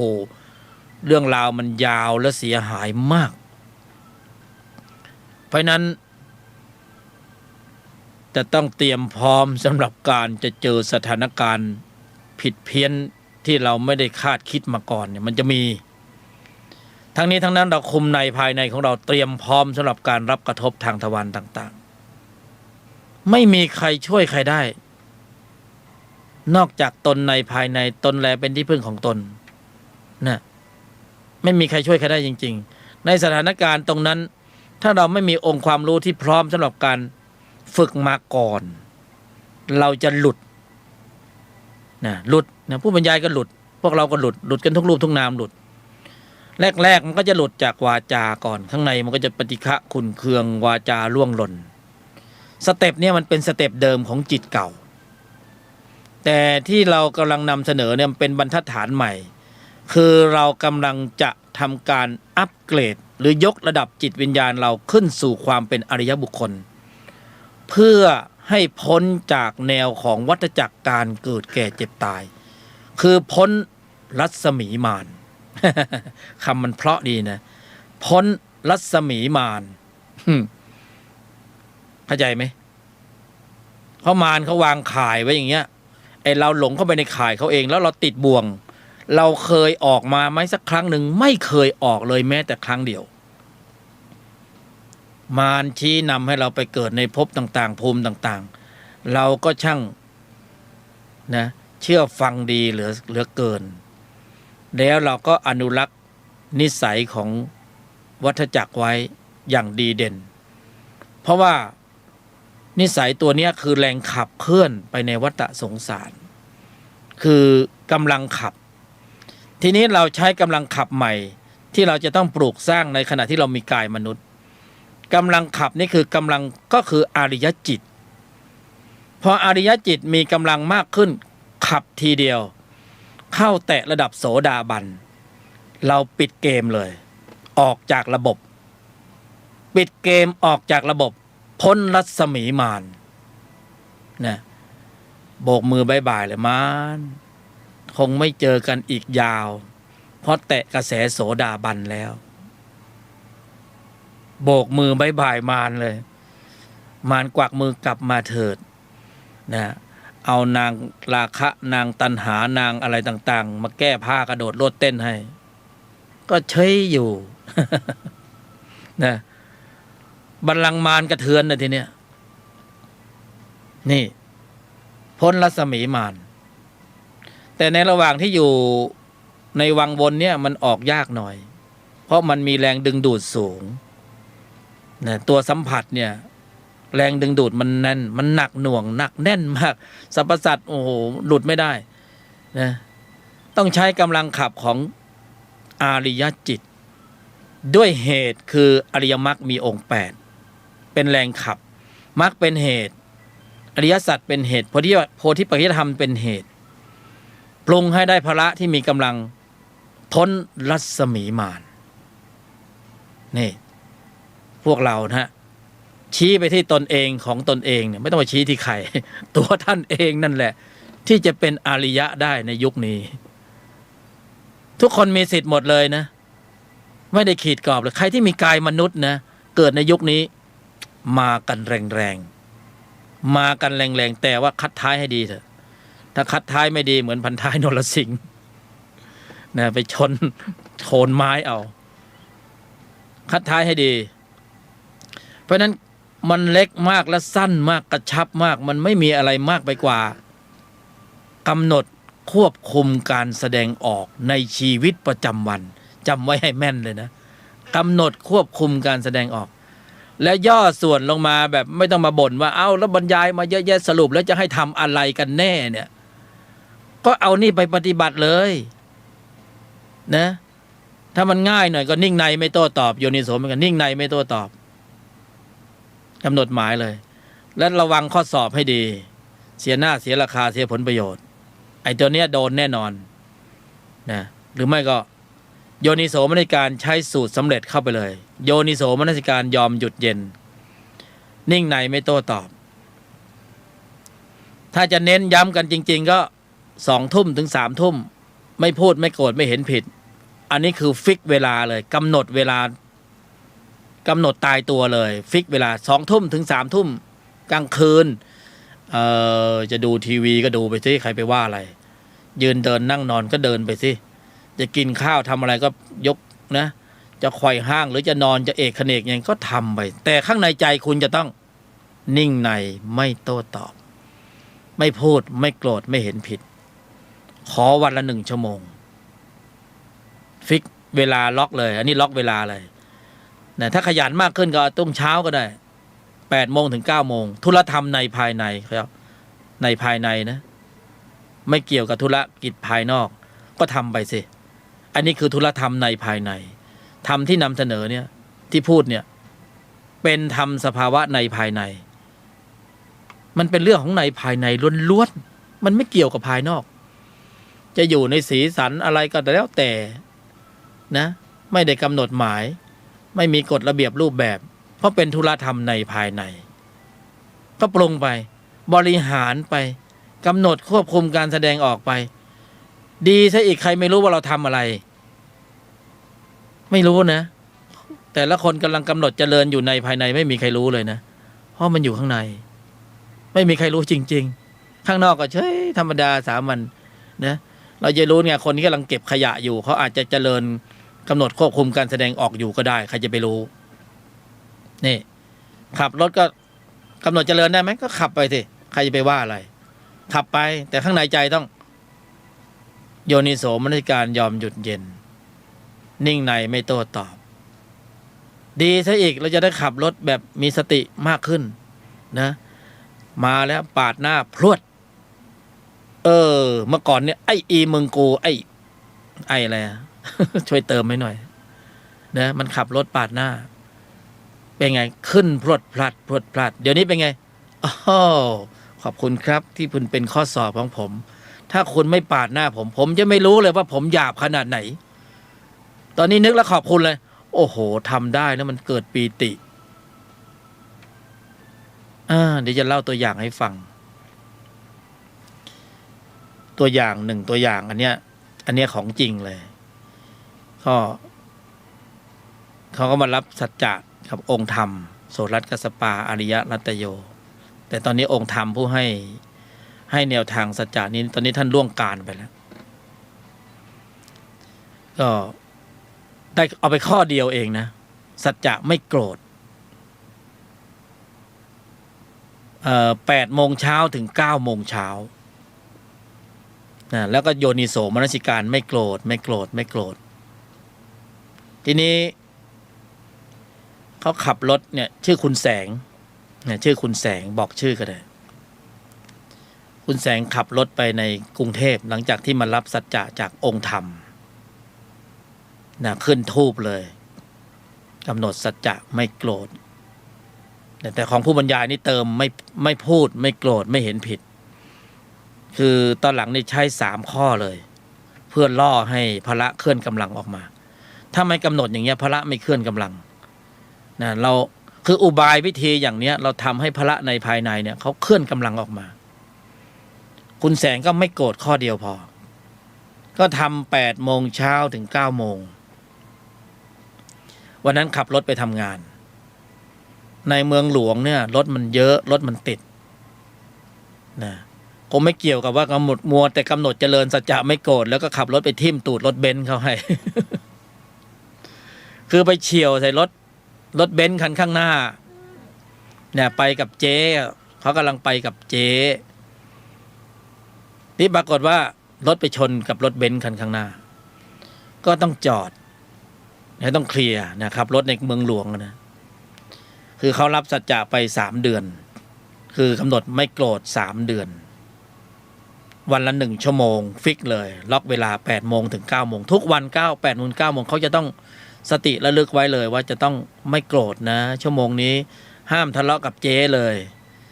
นะเจ๊จะบ่นเจ๊จะว่ายังไงหนักๆแรงๆก็ต้องเฉยยอมหยุดเย็นนิ่งในไม่โต้ตอบสวนไม่ได้เลยนะถ้าสวนแล้วสอบตกแล้วต้องเริ่มนับ1 ใหม่นับชั่วโมงใหม่สมมติว่าบำเพ็ญสัจจะไม่โกรธไปได้ครึ่งชั่วโมงโอ้ดีมากเลยมีเหตุมากระทบกระทั่งกระทุ้งกระเทือนผัสสะนะแล้วก็ไม่โกรธได้แต่ปรากฏว่าผ่านไปครึ่งชั่วโมงมีเหตุเสียผลประโยชน์ยั่วให้โกรธแล้วก็วาจาล่วงหล่นเลยแค่ด่าไปคำเดียวสอบตกแล้วเพราะอะไรปรุงอกุศลขึ้นมาแต่ถ้าไม่ด่าออกไปเนี่ยขันติอดทนอุเบกขาสัจจะอยู่ในนี้หมดเลยบารมี10 ทัศก็ขับรถชนรถเบนซ์เสร็จปุ๊บลงมาเคลียร์คนขับรถเบนซ์เป็นคนแก่แต่งตัวดีใส่สูทลงมาใส่ชุดใหญ่เลยทีนี้ไม่ใช่แจ็คพอตก็คงจะหัวเสียหน้าดูเหมือนกันนะจะรีบไปทำงานก็พูดไม่ดีนะไอเฮียแสงก็คุณแสงก็นั่งฟังเลยยืนไม่ใช่นั่งฟังยืนฟังคือยกมือไหว้เขาแล้วก็ขอโทษแต่คนขับรถเบนซ์เนี่ยยังหัวร้อนอยู่หัวร้อนเนี่ยรัวเป็นชุดแล้วทีเนี้ยM16 M60 ไม่รู้ว่ารัวเป็นชุดเลยพวดคุณแสงไม่โกรธสักคำเพราะกำหนดควบคุมการแสดงออกอยู่ไงปกติเป็นคนขี้โมโหไงถ้าเกิดไม่อยู่ในชั่วโมงสัจจะเนี่ยเดี๋ยวได้ขึ้นโรงพักปรากฏว่าโดนไปหลายดอกนิ่งในไม่โต้ตอบนิ่งในไม่โต้ตอบในสถานการณ์แดดก็กำลังเริ่มออกในกรุงเทพนะรถก็ติดเสียงรถก็ดังแล้วก็โดนอยู่กลางถนนชวด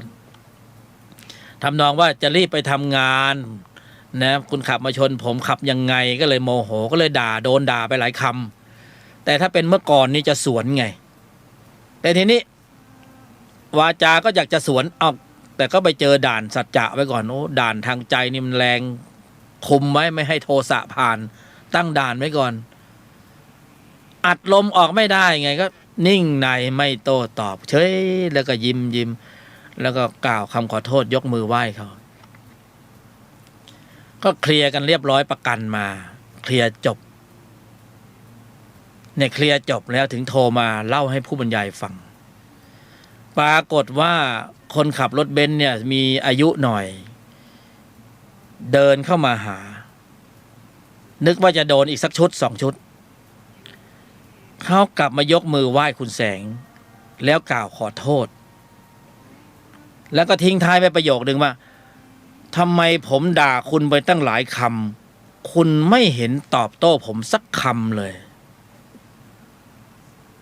ทำไมด่าไปตั้งหลายคำคุณเฉยคุณไม่ตอบโต้ผมสักคำเลย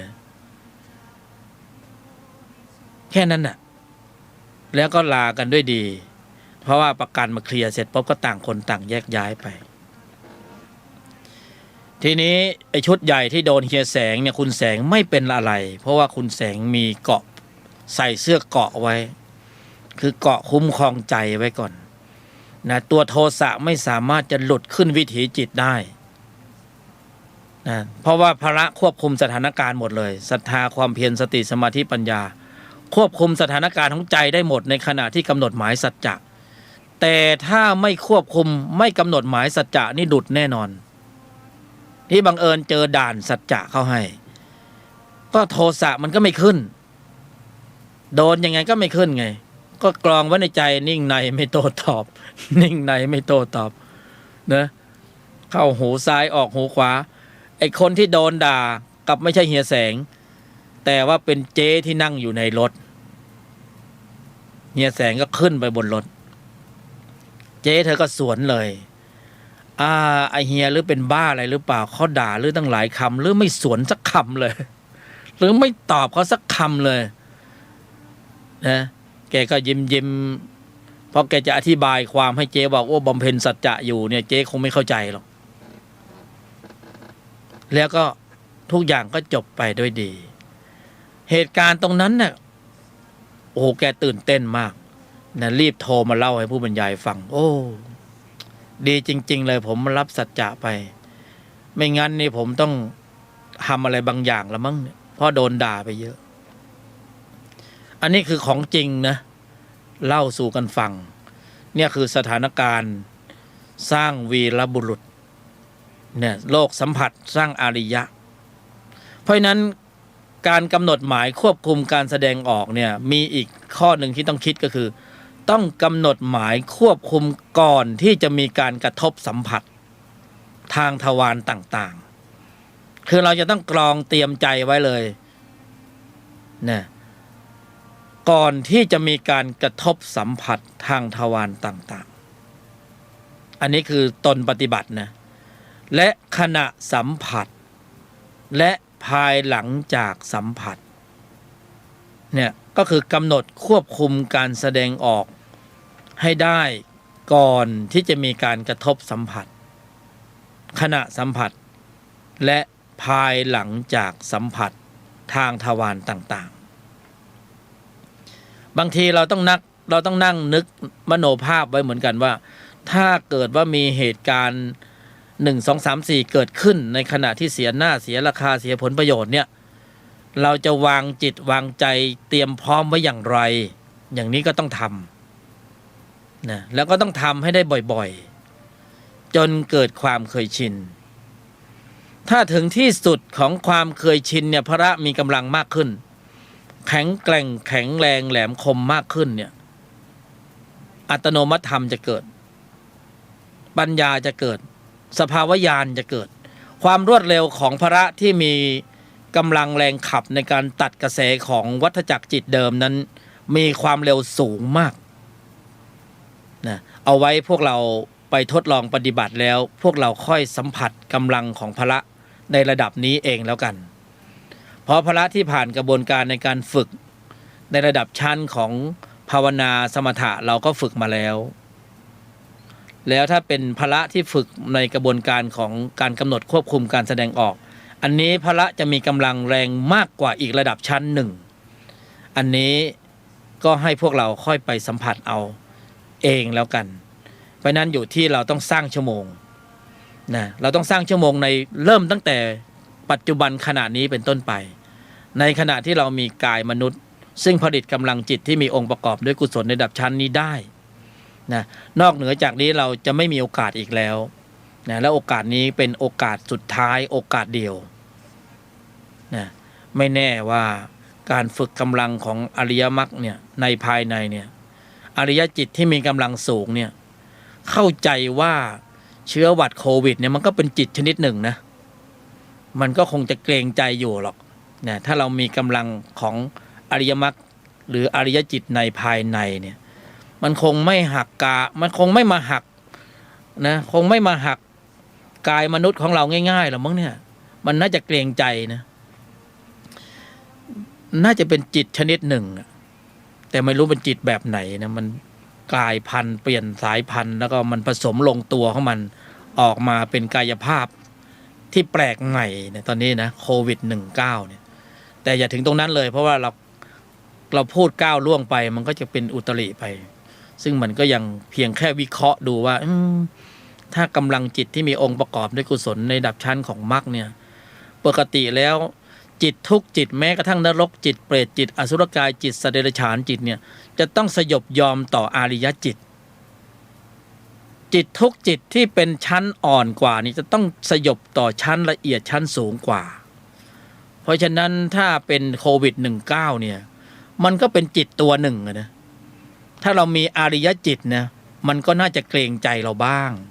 แต่ถ้าเรามีนรกจิตอยู่มีเปรตจิตอยู่อสุรกายจิตอยู่นะเราก็จะอยู่ในแนวเดียวกับมันนะเวลามันเจอเรามันคงไม่เกรงใจอ่ะมันคงจะโดดใส่เราเหมือนกันนะเป็นไปได้แต่ถ้าเรามีอริยจิตนะมันจะคงจะบอกว่าอย่าเลยอันนั้นเขามีระดับนะเราอย่าพึ่งเลยน่าวิเคราะห์ดูเหมือนกันนะลองฟังดูวิเคราะห์ดูแล้วจะได้มีอะไรเป็นอะไรแบบปัญญาเล็กๆนะก็พอสมควรนะถ้าเกิดว่ามีประเด็นที่มีอะไรน่าจะ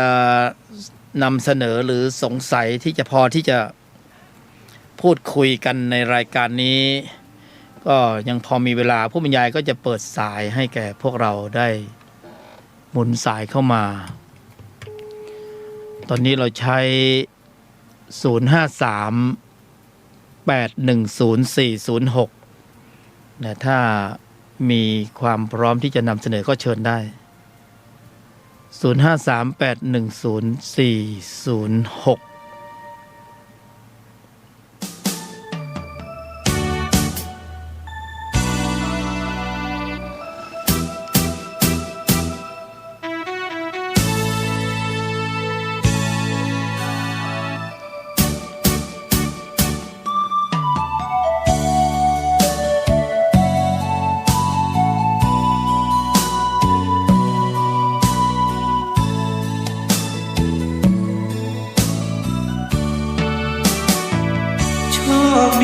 ที่สุดได้เกิดในพุทธศาสนาเรามีองค์พระสัมมาเป็นศาสดาแห่งการหลุดพ้นเวียนว่ายตายเกิดภพภูมิกำเนิดเกิดกายวกวนเป็นเดรัจฉานเปรตคนตามจิตกุศลบาปบุญที่ทำไม่กลับมาเกิดเป็นธรรมประเสริฐพระพุทธเจ้าทรงตรัสสรู้สอนเราให้เข้าใจในผลของกรรมดีหรือชั่วพึงรู้ตัวก่อนการกระทำบันทึกรหัสความจำวัดผลกรรมที่เจตนาการหลุดพ้นหวังวนของกฎแห่งกรรมตั้งใจศึกษาหลักธรรมค คำสอนขององค์สัมมาสำคัญที่สุดหัวใจชาวพุทธคือความศรัทธาศีลสมาธิปัญญาเกิดเวทนาวัฏสงสารพ้นทุกข์ไม่ยากหากมันฝึกจิตกายใจ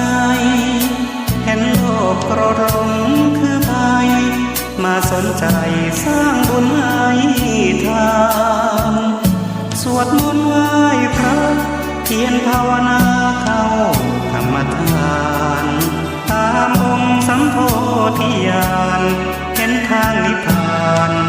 พ้นภัย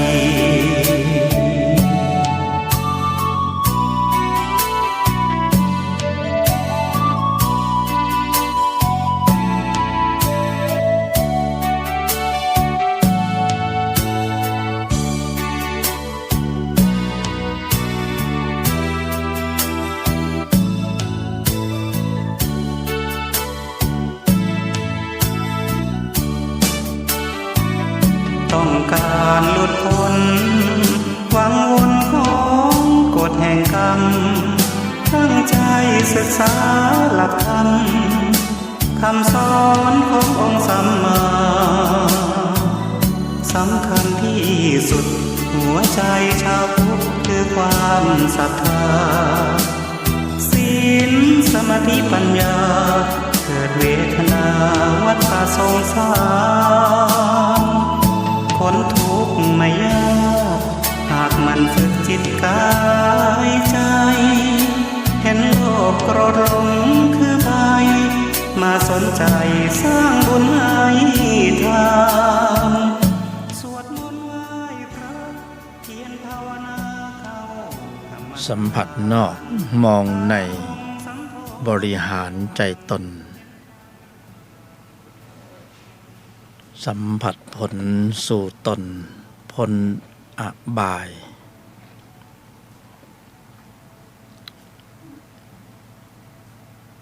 แค่จิตสงบเนี่ยยังไม่พอ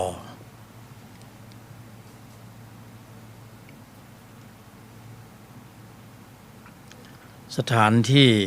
ปฏิบัติธรรมเนี่ยที่สะดวกสบายง่าย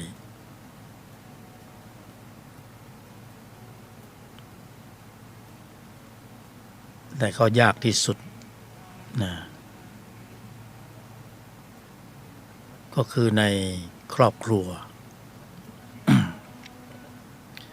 เป็นสถานที่ปฏิบัติธรรมชั้นดี เพราะว่าไม่ต้องไปไกลเราอยู่ตรงไหนเราก็สามารถที่จะปฏิบัติได้เลย เรากำหนดหมายอย่างที่นำเสนอไปแล้วแล้วก็ใช้ชีวิตปกติอยู่ในครอบครัวเนี่ยข้อสอบข้อลองมีตลอดเวลาสะดวกสบายง่ายที่สุดยากที่สุดในครอบครัวถ้าเราทำได้เป็นตัวอย่างแล้วบุคคลในครอบครัวก็จะเริ่มทำตามบ้างแล้วก็จะปรับทิศทางเข้าสู่แนวทางของอริยะแทนที่จะปล่อยจิตไปในทิศทางเดิมวันหนึ่งคืนหนึ่งก็จะต้องมีการกำหนดหมายแล้วก็ดำเนินในธุระโดยเยี่ยงอย่างนี้ไม่ถึงขนาดว่าเข้มข้นแต่ว่าบ่อยๆเป็นธรรมเที่ยงไม่ใช่เคร่งไม่ใช่ตึงเป็นธรรมเที่ยงธรรมเที่ยงก็คือทำประจำสม่ำเสมอเด็กๆลูกหลานในบ้านเราก็ชี้นำมาแข่งกันใครพูดคนนั้นฟาวนะใครพูดคนนั้นไม่ได้กินขนมตั้งสัจจะแต่ละคนตั้งสัจจะไม่พูดนะง่ายหน่อยเพราะว่าเด็กจะพูด ไม่โกรธไม่เห็นผิดเนี่ยมันอาจจะยากไป เอาไม่พูดข้อเดียวเนี่ยแป๊บหนึ่งเด็กทำได้เลยนะเด็กใจเขาว่าง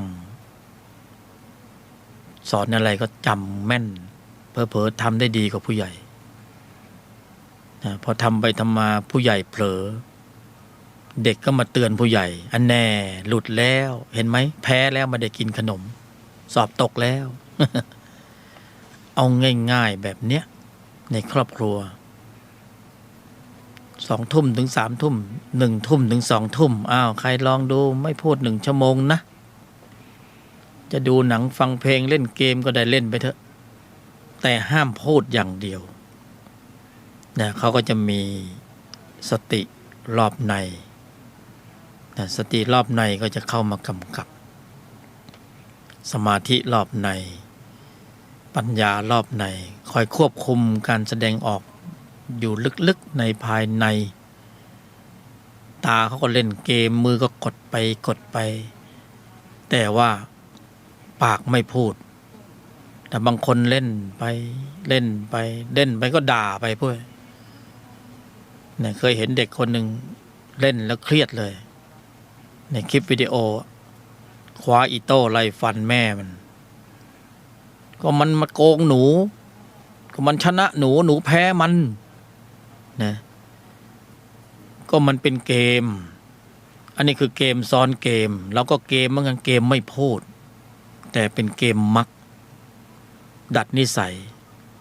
เนี่ยเราต้องการให้ได้นิสัยใหม่นิสัยขี้โมโหเล่นแล้วโมโหวาจาล่วงหล่นหยาบคายไปจำคำในเกมออกมาไอ้อีมึงกูสารพัดเพราะไอ้คนที่มันอยู่ใน YouTube บ้างในเกมมันไม่ได้พูดภาษาธรรมะมันพูดภาษาพื้นเพื่อให้เกิดความมันในอารมณ์มันก็ต้องใส่รายละเอียดพอมันใส่รายละเอียดมันก็พูดหยาบเด็กมันก็จำมันตอกทุกวันย้ำทุกวันมันก็จำแม่นไอ้เราก็ใส่ข้อมูลเข้าไปเดี๋ยวไม่ให้กินข้าวนะถ้าบำเพ็ญสัจจะไม่ได้สวนเข้าไปเลยเนี่ยตามันก็เล่นเกมหูก็เล่นเกมมือก็กดแต่ใจมันเนี่ยเล่นเกมมักสุดยอดเนี่ยเราต้องคอยคัดท้ายเขาถ้าเราไม่คัดท้ายเขาเดี๋ยววันหนึ่งมันสะสมมากขึ้นมันจะย้อนมาเล่นงานเราเพราะไอ้ตัวนี้คือนรกจิตเปรตจิตอสุรกายจิตสัญชาตญาณดิบโหดมันจำในเกมมาพอจำในเกมมากขึ้นมันเอาพฤติกรรมในเกมมาเรียนแบบมันลากนะมันปะทะสังคมความรุนแรงในเมืองนอกมันเล่นเกมเยอะมันก็เกมยิงกันโอ้โหหูดับตับแตกเพราะนั้นเราก็ต้องคอยคัดท้ายให้เขาด้วยเป็นสติให้เขาตอกเข้าไปทีละนิดทีหน่อยเสริมเข้าไปย้ำเข้าไปไม่งั้นมันไม่มีตัวชะลอไม่มีตัวดีเลย์นะไม่มีต้นดีเลย์ไม่มีต้นชะลอมันหลุดวันนิสัยมันสะสมมันตอกย้ำมากขึ้นเสร็จเลยกลายเป็นนิสัยของวัฏฏะที่นิยมความรุนแรงเวลาผ่านไปรวดเร็วมาก2 ชั่วโมงธรรมนะอนุโมทนาในกำลังจิตที่มีองค์ประกอบในกุศลเป็นอันมากได้เสด็จดำเนินเจริญเกิดขึ้นในใจของกัลยาณมิตรทั้งหลายสายด่วนธรรมะปฏิบัติผู้บรรยายยกธรรมนะผู้ฝึกฝนการบรรยายทุกๆวันศุกร์นะมาพบกันก็มาฝึกฝนการบรรยายเอาเนื้อหาเดิมๆนี่แหละมาฝาก0903201879นะสายด่วนธรรมะปฏิบัติมันเร่งด่วนนะวาระแห่งชีวิตหมุนได้ตลอด24 ชั่วโมงอยากได้เคล็ดลับในการปฏิบัติธรรมอย่ารังเรรีรอฟรีเนี่ยบรรยายธรรมที่ไหนก็ได้เชิญมาเดี๋ยวไปให้เพราะว่าการเผยแผ่ธรรมเนี่ยอานิสงส์แรงกุศลจิตเกิดมากนะบุญเป็นอันมากได้เกิดขึ้นดีจริงๆนะจะเชิญไปบรรยายก็ไป นะขับรถไปเองก็ได้ไม่ต้องห่วง 0903201879เราเป็นกัลยาณมิตรของท่านเราเป็นเพื่อนกันเรามีอะไรมาแบ่งปันนะเพื่อนผู้ร่วมเกิดแก่เจ็บตายวันนี้ชาตินี้เรามาพบกันก็เป็นเพื่อนกันมีสัญญาเนื่องด้วยกันรัตนะมหันตโยสุขโสรัตนะหันตระสาธุตัง